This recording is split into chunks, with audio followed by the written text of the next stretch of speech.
Kadang kawa bada dasnam lami nakalbari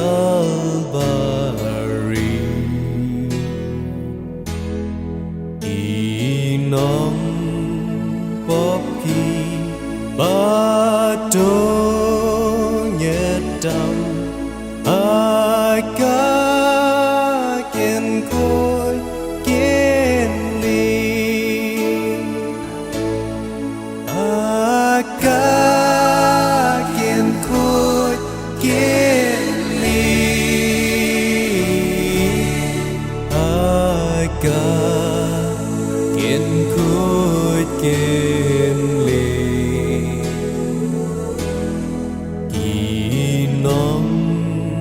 Popki bado nyedam akakin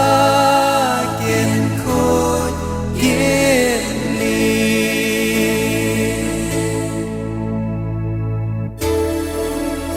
unong kam snil bala sodin la shem kanikawa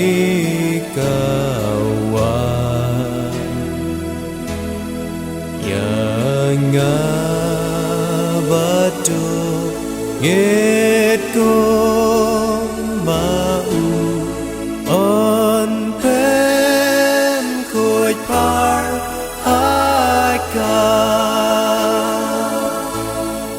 on pen kuj par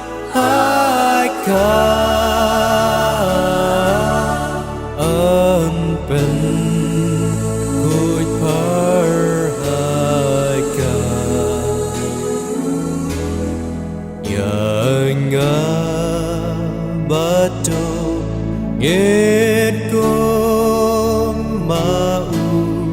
ơn bên cúi par hai ca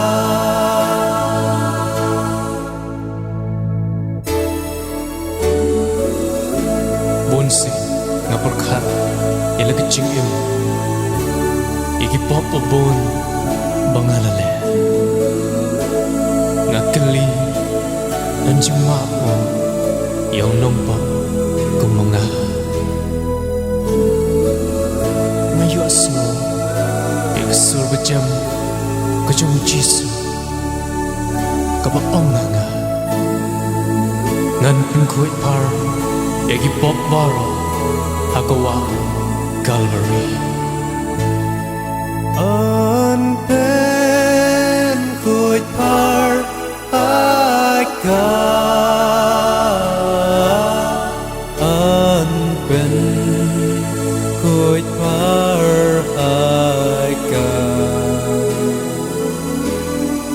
Yang